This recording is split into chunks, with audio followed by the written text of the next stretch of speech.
Hi everyone, my name is Caroline and I'm a media production volunteer here at Lowell Telemedia Center. You're currently watching the Lowellian, and today we're going to be speaking with Sanary Phen of the Cambodian American Literary Arts Association. Sanary, can you tell me a little bit about your organization? Absolutely. So the Cambodian American Literary Arts Association really came about because there was a recognition of the fact that during the Khmer Rouge era back in Cambodia in the 70s into the 80s, there was, I'd say, a hard stop or a stall in the evolution of Cambodian arts. And here in Lowell, with this large Cambodian community, we've recognized that, the visual arts, performance arts, traditional dances, and things of that nature have really been able to come back to the forefront of our community and our culture. But there was the literary aspect that was really missing. And as someone, as a young person growing up who very much loved literature and writing and the literary arts, I felt that that piece was missing from our community. Not only was it missing, but we also were not necessarily recording the experiences of folks from previous generations who survived the Khmer Rouge. And that generation is slowly aging and passing on. And so we wanted to be able to build an archive and collect those stories, as well as the stories of the younger generation and their experiences, how their story evolves and how that plays into our whole entire Cambodian community and the culture that exists within it. So really, it's born from just wanting to be able to share the stories of the folks in our community. Of course, cool. So how did class start and what role did you play in it starting or continuing? So class started back in 2017. It was recognized as a 501(c), and it came from a group of founders who really wanted to be able to uplift and support Cambodian American authors. We recognize that those authors, those writers existed out there, but recognize that they also weren't getting the support or recognition within our own community as well as the broader community.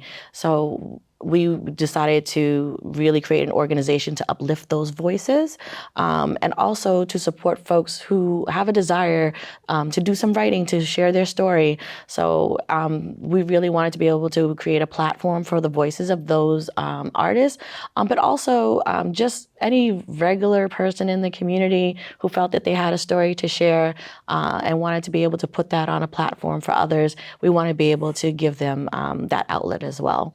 And I became involved as a board member in 2018 because I really felt like I wanted to get back into writing, because for a long time, as a young person, I did a lot of journaling and poetry writing.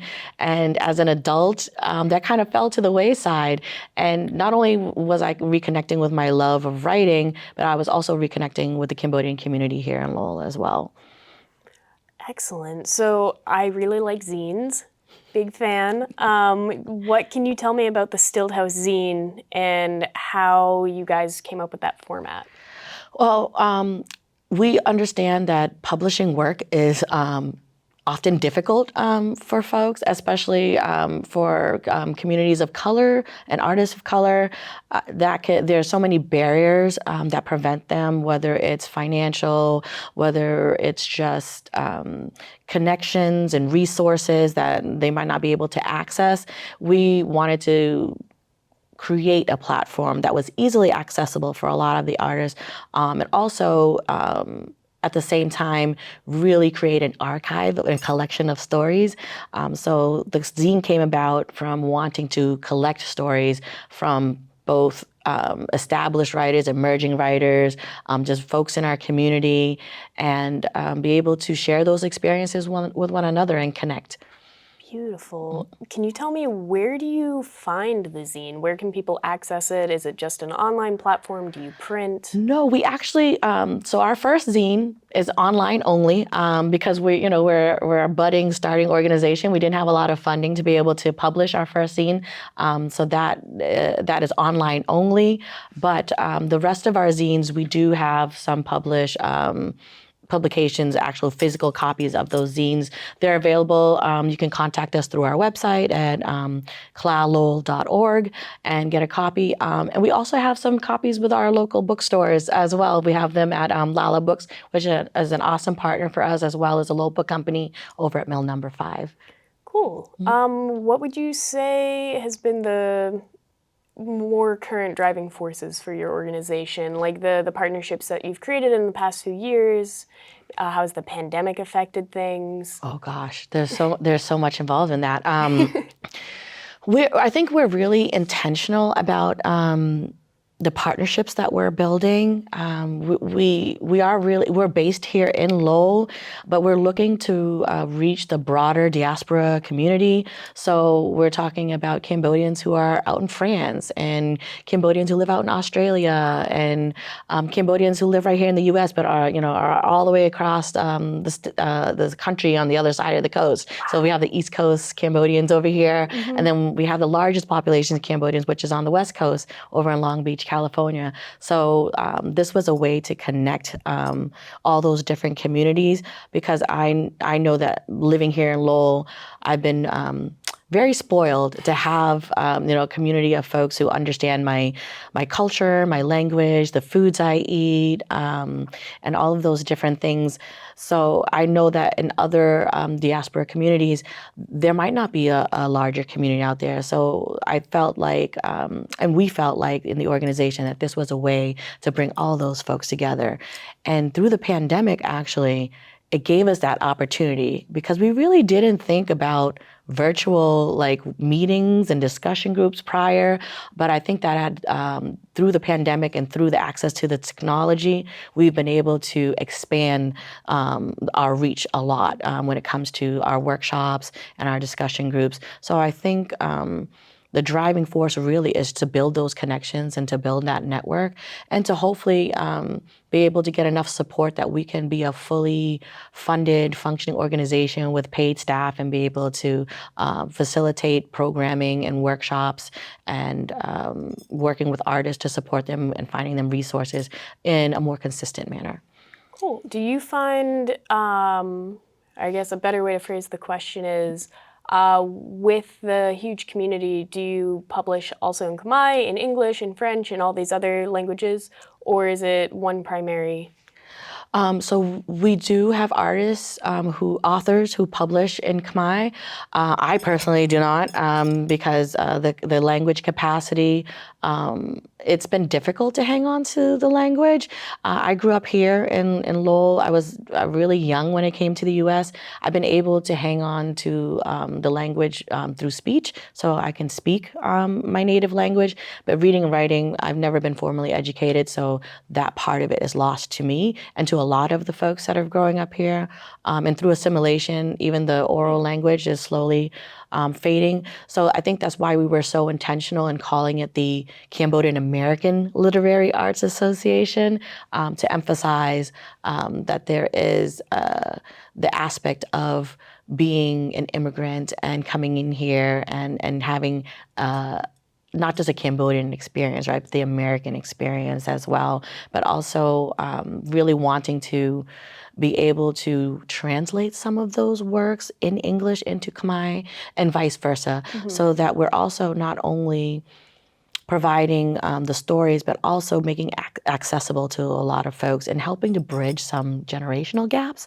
For example, I consider myself the one-half generation. So because I've been able to hold on to the spoken language, I play like the intermediary in connecting like my parents to my children's experiences. And I feel like a lot of us play that role. So if we had a more formal platform or formal resource to be able to do those things, I think it would be amazing. So that's part of one of our goals, is to be able to interchangeably translate the works in both English and Khmer. Oh, that's really cool.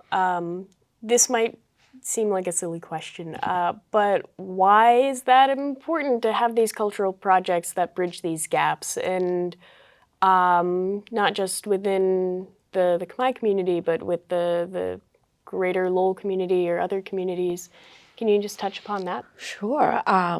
I think lived experience is so important in connecting with folks, and it's not just cultural. I mean, even our life experiences, where the struggles that we come across, our goals, things like that. They really help to connect folks together. And culture is one of those things that it's just, there's so much nuance to it. Mm-hmm. So if you haven't been around or been exposed or have lived it, it can be hard to, I guess, to understand some of those little subtle differences. Yeah. And I think it's just important because representation matters, exactly. You know, and I thought about that when I was coming over before to talk about it. You know, growing up, I never heard anybody talk about like a Cambodian author or a prominent book or piece of literary work from a Cambodian writer that people must read. You know, and obviously part of that is because of what happened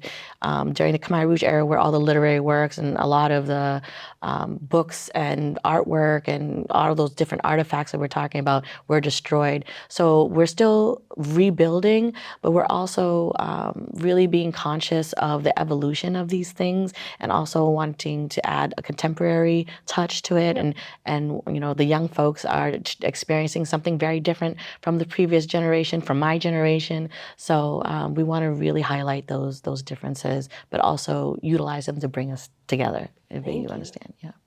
So, just as a quick, we'll do the opposite now. Let's take a moment. Are there people in your organization, other close members of your community that you want to do a shout out for? Either to praise them for all the hard work they're doing for CALAA, or whatever you see fit, just to Oh, absolutely. To share. There's so many people. But right off the bat, I definitely want to thank the folks who continue to volunteer for the organization. We, you know, we don't have funding to pay staff, so anybody that is working with us who has a title really doesn't get a pay. And the biggest one is the current president of our board right now, Joan Chun, who is actually one of our founders and has really stayed connected and really taken the bulk of keeping CALAA going. Also, Lena Sarun, who is our program. I want to say is our program director. Don't quote me on that, but she definitely takes a lead and is like our tech specialist and our planner and coordinator, and like she is just like the background person, really helping Joan out with her feet on the ground here, because Joan is actually located out in Colorado, and it's amazing how much she's still involved in the community here. And Ellen Prung, who is also another volunteer who's just been very committed, shows up for all the events, assists with all the coordination efforts behind the organization. And I'd love to shout out also the Lowell Poetry Wheel, Untitled Open Mic, who helped highlight us and put us on a platform for folks to you know, to learn more about us and put us out there into the community. Ricky Ung, Douglas Bishop, gosh, I'm trying to, like, Princess Moon, who was involved, like all of our authors, Princess Moon, Suk and Terry's Fly, Botoy, a lot of them were involved from CALAA's inception and have come back in and out to contribute to the organization. Greater Lowell Community Foundation and the Lowell Cultural Council, which has provided us with funding for publishing our zines and for running workshops. So we've just been really grateful. And the Center for Hope and Healing, who actually gave us our first grant and helped us put us on the map by helping. We were creating healing workshops through writing for them. So it was a lot of different partnerships, and just I'm so grateful for the folks that are supporting us now and continue to support and has supported us prior, because we wouldn't be able to do the work that we do without them. I hope I didn't miss anybody, because Of course, of course. There's And so if many of someone them. comes up that in the back of your head, just shout it out. Absolutely, I appreciate that. So you talk about your workshops and your events that you hold. How do you hold them typically? So we hold various discussions. We really kind of listen to the community and what the need is at the moment. For example, when COVID came about, we recognized that mental health was a really big thing. The isolation really affected a lot of folks. So we held, just listening sessions, if you will, like check-ins, like healing conversations, and just being able to connect with one another. We also decided to create a special edition zine collecting stories regarding like people's different experiences around the pandemic, and we call that the monsoon, because we talk about like the seasonal monsoon. And I'll tell you a little tidbit about that. Everybody thinks that rainy seasons around the world are considered monsoon seasons. The only real monsoon is actually a seasonal wind that comes into Southeast Asia, Really? and it only happens in Southeast Asia. Cool. So that's the real monsoon. So it's an interesting thing to read up on. Wow. So before we started the interview, I'd asked you the correct pronunciation of Cambodian American Literary Arts Association, because I mispronounced it as CALAA, and you had this wonderful tidbit explaining it. Could you share that? Yes. So our acronym, I know a lot of people want to say CALAA, but if you say it fast enough and with an accent, it's actually CLA, and CLA is the Cambodian word for tiger. So we feel like we're a fierce organization, and we're out there to really connect with folks and bring people together, through shared experience and storytelling. Thank you. What other things have I not asked you about your organization that I should have? What do you want the public to know? I guess for me, the most important thing is understanding that there are so many different aspects to the organization. We are a platform. We are an organization looking to create platforms to lift up emerging and established Khmer authors. But we are also looking to create an archive for future generations through those collections of stories and through the written works from our artists, right, from our authors. And not only that, but there is also a healing aspect to the storytelling and story sharing and bridging that intergenerational gap. So I feel like it's a very layered approach to the work, and it's not just about, again, uplifting specific writers, but uplifting the community and the voices within it altogether. Great. One other thing. So beyond the literary arts, you had mentioned some of the dance troupes and traditional dancing and other types of visual arts. What are you involved at all in those organizations? Does CLA participate or partner with them ever? Absolutely. We've partnered with MRT regarding some projects. We're looking into. Right now, I think Vichet Chum had just published his novel, young adult novel called Queen, and there was a reading done at MRT, and we were on a panel to discuss that publication, and we obviously highlighted Vichet's novel, we highlighted Queen, and we were able to discuss again the evolution of the arts, because within our community, there was so much loss when it came to arts, and like I said, I wouldn't say a slowing down, but a stall, right? A hard stop in that evolution. We're now just coming around to it, and previous generations are so concerned about preserving what we have, they're forgetting the revolutionary aspect of arts in itself, right? That it's ever evolving, ever changing, and we really wanted to support our young folks who are looking to make their mark, like this generation, their contribution to Cambodian culture and arts. And so, for example, we supported the Khmer Urban Ballet in their performance and a remake of Riemke, which is a classical Cambodian ballet performance. And they were actually at the at the Sabaidi Fest, which is the Southeast Asian Music Festival out in Chino, California. They performed out there. They've performed in Washington, D.C. They've performed here in Lowell. So I hope you keep your eyes out for the Urban Khmer Ballet to see some of the new works that they're That putting sounds out there as amazing. well. And we absolutely are involved in with artists that work with through other mediums. So performance arts, visual arts, we feel that all of it is important. But we really wanted to put an emphasis on the literary arts just because we felt like there was no organization out there currently that was supporting that. That's wonderful. I guess one of the other things I wanted to know about is if people want to be involved and help see CALAA grow, what are beneficial ways to be involved or to help you guys grow? Oh, that's a good question. I think volunteering is definitely a way to go. We're always seeking volunteers for events like outreach, just getting the word out there that the organization exists. I've had young folks come in and ask, offer their expertise in certain areas, folks who are specializing in social media outreach, or we had a young person, Melissa Kuch, who actually designed our new logo, which I love. So volunteers are always welcome. Whether you're able to provide a service to the organization that might be useful in getting us where we need to be, or just volunteering your time and just being able to attend the events and show up for the workshops. And I think that is probably the most important part of that. And then obviously donations, because we run off of donations. All of our staff are totally volunteer. Sometimes we'd like to be able to pay for expenses for travel and things like that for them, or be able to feed them, those little things. Also, contribute to the zine.